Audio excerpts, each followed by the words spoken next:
sales don't just happen. You have to have a strategy, you have to have a game plan, and you have to actually go after it and do it on purpose. You an entrepreneur, I got what you need.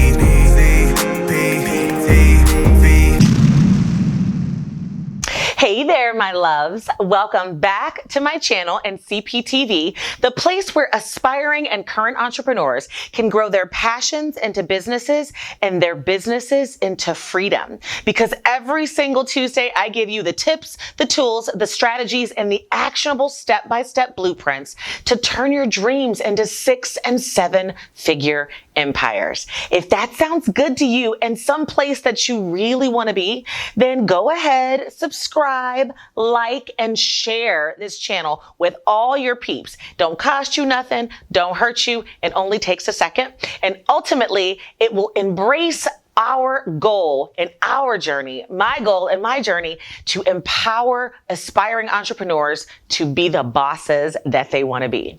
I am CP, Cheryl Perez. If this is your first time, nice to meet you. If you've been here before, what's up, fam? And today I am going to keep it real with you. It is time for that moment, right? Yes. I mean, when I say keep it real, I want to talk about why we're actually starting our businesses. Granted, we become entrepreneurs because we want to have impact, we want to change people's lives, we want to help people, and that's great. But we also start businesses because we want to make money. Yes, that's right. Money, money, money, money. We want to make some money. And you want to experience freedom. You want to accumulate wealth. You want to be able to live the life of your dreams. And in order to get that out of your business, you've got to make sales. Right? Because if you don't have sales coming into your business, then you're kind of just volunteering, and ain't nobody got time for that. And honestly, in order to make sales, you need customers. And so today I am going to share with you my 5 steps to getting your first 5 customers as a startup business and beyond. But I'm going to walk you through what it's really going to take to get your first handful of customers so that you can take that process, you can capitalize off on it, you can improve it, and you can continue to flow and drive in that money. So let's get to work. So let's start with step number 1, and that is drive leads into your list. And when I say your list, I also mean your business. I know, I talk about this all the time, but you can't have customers if you don't first have a lead. And the best place to drive your leads is onto your list. We're going to get into why that list is so important, because with my thick head, it took me a minute to actually focus and realize why it was so important. But I first want to address what a lead is for those of you who are brand new out there. So a lead is someone who has shown interest in your product or your service, someone who might be a good fit for your product or service, or someone out there who hasn't really embraced and made the decision to cross over into actually being a customer for you. That lead is kind of that starting point. So if you think about your sales as a funnel and an upside down funnel where the top is kind of big up here and then it kind of trickles down into a customer, at the top, you want to drive a bunch of leads into that funnel. And so that's really your first step. You have to drive leads. And once you get them in as potentials and as potential customers or leads into your business, then you want to move on to step 2. But before I get into step 2, I want to make sure that you understand a little bit more in depth about how to drive those leads in. And what I have found is the best way to drive leads in is to really create content that is relevant to your product or service, and that is really meeting a need for an ideal customer avatar. Now, you've heard me talk about ICAs before, and I actually have some links up here I'm going to link to that talks about how you're going to create your products and services, or even clarify your business idea around what that ICA, how to find your dream customer. Because if you are creating good, relevant content that is designed to kind of meet the needs of that ideal customer, then those folks are going to see your content, they're going to become intrigued by that content, they're going to click a link, and then they're going to ultimately come into your company and into your brand and into your business as a lead. Now, they're going to click that link because you are going to give them an option to download something that's of value to them. So that's the best way to drive leads into your company. Back in the old school days, when I first started my businesses over 20 years ago, leads were not people who had really expressed any interest whatsoever in your business specifically. We used to be able to buy lists, or we would go to the library. Yes, y'all, the library had books where you could actually go and get lists. We would access Info USA, and we would just get these huge lists and pay money for these huge lists, and we would do it old school style. We would pound the phones, we would make a ton of phone calls, or we would actually go out there and knock on doors. And that was really a haphazard, less efficient way of driving leads. Why? Because we were just blanketly going out there and putting it out there for folks, whether they were a good fit at all. If you do it the opposite way, in the way that I just described, by actually providing content, putting it out there to the masses, and allowing the folks who were interested in that content, remember, the content that's relevant to your product or service, when they're interested, they'll start clicking, they'll start paying attention. And then when they actually click that button and they go in to access your information and give you their email address, now you've got a much warmer lead than that old school way of casting that blanket net and seeing what you can catch.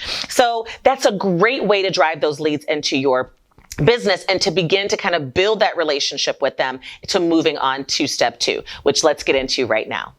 Step number 2 in getting your first 5 customers is establishing the know, the like, and the trust. Yes, that is an old school saying, and it never really will go away. I have done all kinds of prospecting, lead gathering, selling funnels, the old school live way, the new school digital way. And regardless of what way you're using in order to drive leads into your company, once you have them as a lead, whether they're completely cold and you're trying to figure out if they're interested, or whether or not you've put out some content and they've clicked and shown you that they're interested, regardless of how you've gotten them, the next step is really establishing the know, like, and the trust. And the reason is the old school sales mantra: people buy from people that they know, that they like, and that they trust. And so the second step is establishing that. How do you establish that? You continue to communicate. You connect with them. Share like experiences. Perfect example. An ideal customer avatar for my Startup Academy program is an aspiring entrepreneur who has had this energy, who's had this bug, who's had this thought of actually turning their side hustle maybe into a full-time hustle, or even just thinking about starting that side hustle. And for me, the know and the like and the trust is for me to continue to communicate with them on a regular basis, giving them content that's relevant to that desire. And so as I'm giving them that content, I am establishing the fact that they're getting to know me. We're talking about our shared experiences, because at one point, I too was an aspiring entrepreneur. I too had some side hustles. I too were trying to build a business while I had like a full-time corporate gig. And so I'm able to share those experiences, which allows me to connect with them and allows them to get to know me a little bit, to say, hey, she does understand where I'm coming from. She's been where I've been. She was me a few years ago. And sometimes even today, when I come up with a new business idea. So I get it. And so the more that I'm able to communicate those shared experiences, the more they're going to get to know me, the more hopefully they'll develop the like for me, and they'll begin to trust me, especially if I am giving them deliverable, actionable content on a regular, consistent basis. And that's really a second key point in establishing that know, like, and trust. I've got to be consistent. It's funny when you think about it, even from a personal perspective. And I'm going to go back to when you first started dating, right? So let's just say you found someone, you like them, and you guys start talking, and you're trying to figure out how much they like you. You know that you like them, and you guys are communicating pretty regularly, but all of a sudden you're talking every day, and then 4 days goes by and you don't hear from that person, or you don't communicate at all. Naturally, your mind begins to say to you, maybe they don't really like me. Maybe I shouldn't really like them. You may actually start to find reasons why it's okay for you not to like them. And the primary reason is because communication isn't consistent and it's not constant. So you begin to say, maybe they're not really interested in me. The same premise applies with your leads. If you're not talking to them consistently, giving them good information and establishing yourself as an expert in their pain point in your field, it's going to be very difficult for you to establish that know, like, and trust. And then just like that potential boyfriend or girlfriend that you messed up with because you stopped texting and you stopped calling, you're going to mess up with them as well because you're going to stop communicating. So you've got to make sure you're consistent with your content and you're giving them information that's going to help them trust you and establish that expertise. So that's really the second step. Nurture that relationship. Don't just go right in for the jugular and go right in for the kill, because I don't even like you that much for you to be asking me to buy something from you. I expressed a little bit of interest. I asked for your number. You gave it to me. And now it's time for us to start to get to know each other a little bit. You got to convince me that you're worthwhile and actually developing a continued relationship with before I'm going to pull the trigger and buy something. So make sure that you implement step 2, establishing the know, like, and trust for a while before you actually go in for that sale. Let's talk about what happens after you establish that know, like, and trust, because this is where it gets really good, guys. Step number 3 is you have to create an irresistible offer. Now, I always get the question, why is an offer different from a product or service? And it really doesn't have to be. The offer is the accumulation of all the things that you are going to provide along with your product or service in order to make it irresistible for that lead that you just established the know, like, and the trust with to buy. You want to make it irresistible for them. So you need to spend some time with figuring out how you're going to package that offer, how you're going to communicate it with this know, like, and trust lead that you just established and that you just got.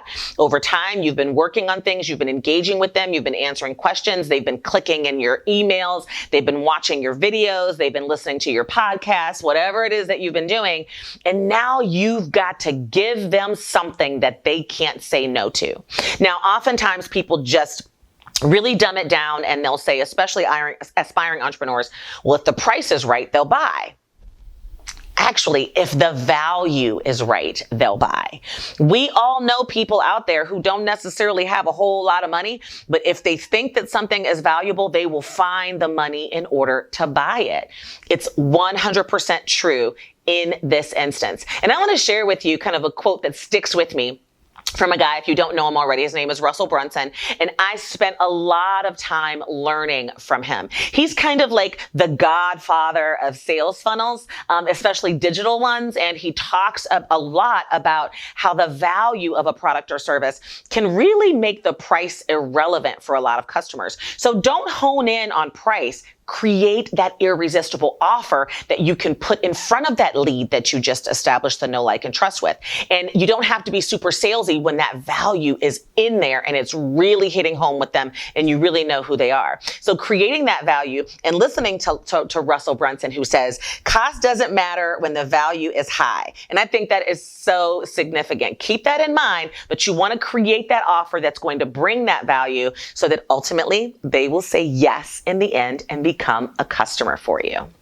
Step number 4 in getting your first customers as a startup is giving them a path to say yes. Yes, exactly. You have gotten the lead. You've nurtured the relationship and established the know, like, and trust. You have created your irresistible offer. Now you have to make sure that you make it easy for them to buy from you. One of the most ridiculous things I see, especially from startup entrepreneurs, is they've got this great leads list. They've got this great established relationship and this great brand. They've got this great offer, but they make it extremely difficult and convoluted in order for their customers to buy from them because they have not created an effective or an efficient or a seamless sales process. In my Startup Academy, there is an entire module on what processes as a startup company you need to create in advance of launching and opening your doors. And one of those most critical processes that I go over with in depth is a sales process. I don't care if your sales process is face-to-face. I don't care if your sales process is online. You have to have one. You have to know the steps. You have to know what information you need to include in it. And you have to make it easy from somebody who's interested to be able to go from interest to seeing exactly what they're going to get and seeing your offer all the way to them being able to say yes, make the close, make the sale, give you the money, and then you begin your onboarding piece. So Giving them that path and making it as easy as possible is a responsibility of yours. And you will definitely eliminate the ability for you to get good customers if you don't already have that process in place. So you want to create your sales process, and I really mean document it. Now, sometimes I get questions like, Cheryl, you're so process oriented and everything that you do has a process. How do I create one? I've already done a video training on that, so I'm not going to get real in depth into it right now, but I'm going to go ahead and link to it up here in the cards, because that is key. How to create a process. You can take those lessons that I've given you already and apply them when you're creating any process in your business. But I'm a firm believer that before you disseminate or implement anything, create the step-by-step process. So that means you have to build it. You have to create everything that you need effectively to close. And whether it's electronic or in person, if you need site sellers, if you need sales pages, if you need enrollment applications, if you need payment sources, if you need a Stripe account, if you need invoicing, whatever it is, once you think through it, make sure that you've got a path for people to be able to go through that process or that funnel and be able to say yes to you. That's so important. And once you have that path, you are going to be on the road to them saying yes. You've established yourself with them. You've established yourself as an expert. You've built a great offer. You've given them an easy click by click say yes process in order to be able to do it.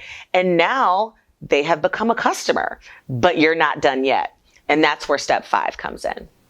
And step number 5 in getting your first 5 customers as a startup is your onboarding and ongoing service. So they have said yes. They have become a customer. They have made that purchase. You cannot stop there. Perfect example.